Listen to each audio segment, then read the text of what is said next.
যে মায়াময় ছোট থেকে মায়ার জালে বন্দি রেখে করেছে পালন। হে প্রভু তুমিও তারে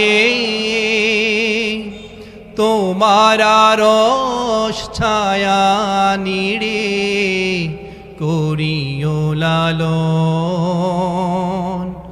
মাকে করিও লালন।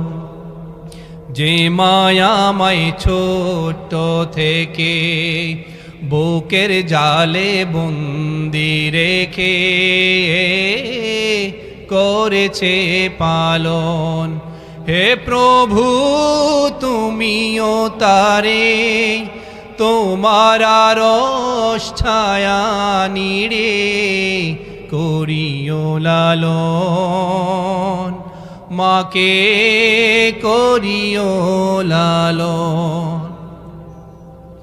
হে প্রভু তুলেছি হাত তুমি তারে দাও গো নাজাত করে নাও আপন। হে প্রভু তুলেছি হাত তুমি তারে দাও গো নাজাত করে নাও আপন। হে প্রভু তুমিও তারে তোমার আরশ ছায়া নিড়ে করিও লালন, মাকে করিও লালন। সবাই বলে আমিন। তাই সম্মানিত ভাই, সময়টাকে যেন আমরা কাজে লাগাই, সময়টাকে যেন আমরা প্রপারলি ইউটিলাইজ করি। মনে রাখবেন, human life on earth is like daffodil. Daffodil হচ্ছে একটা ফুল যা রাতের বেলায় ফোটে। দিনের সূর্যের আলো ওই ফুলের গায়ে লাগার পূর্বেই ফুলটি নষ্ট হয়ে যায়, স্তিমিত হয়ে যায়। ঠিক মানুষের জীবনটা হচ্ছে এরকম।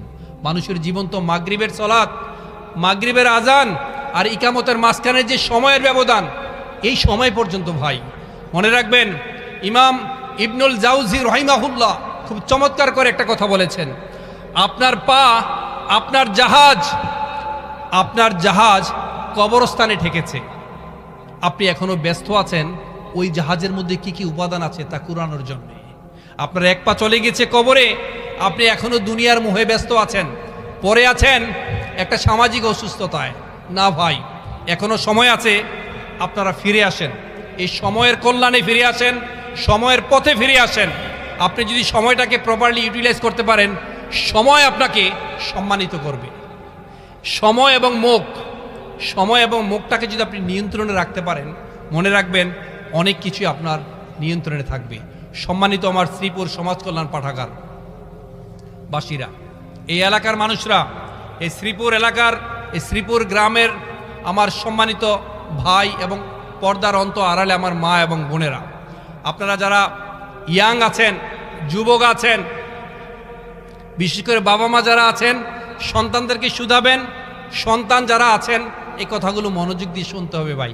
শুনবো তো আমরা।